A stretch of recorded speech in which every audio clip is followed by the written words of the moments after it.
Jesus declares today, this is an evil generation. It's a bold beginning, especially for a man who is walking around trying to teach and convince and gain followers. This is an evil generation, he said. It is asking for a sign, but the only sign it will be given is the sign of Jonah. Signs. Do we need them? Do we want them? Should we panic if we don't get them? Interesting questions. So let's think about it together.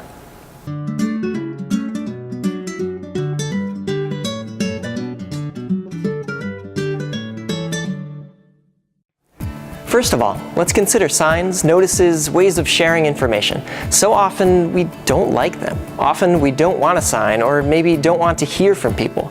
We don't want notices from bill collectors. We don't want a phone call saying our kid is sick at school. We don't want to hear that something's gone awry at work or in our family or wherever.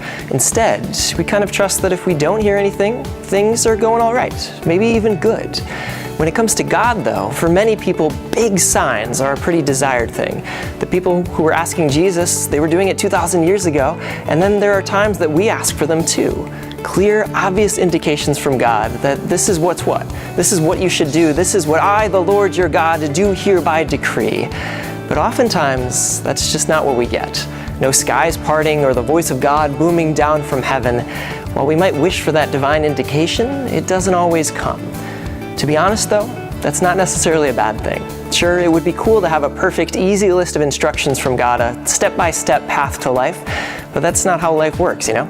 And even more than that, it would strip away something so critical, so vital to who we are as Christians, namely, our faith.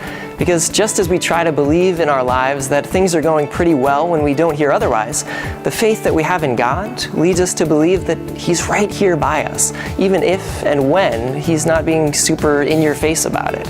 As sons and daughters of a loving God, we can believe that He's always here with us, looking out for us, caring for us.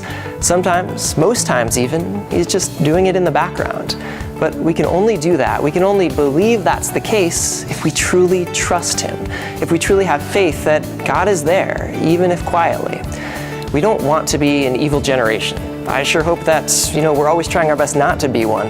But that means we should probably follow the same advice that Jesus was giving out all those years ago, remaining faithful, being okay even if we don't get the signs.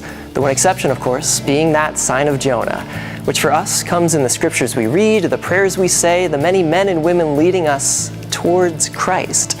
That sign of Jonah for us today comes in the fact that we have a church that is constantly reminding us week in and week out of how good, how wonderful, how miraculous it is that our God is here, that He loves us, that He wants to be a part of our lives.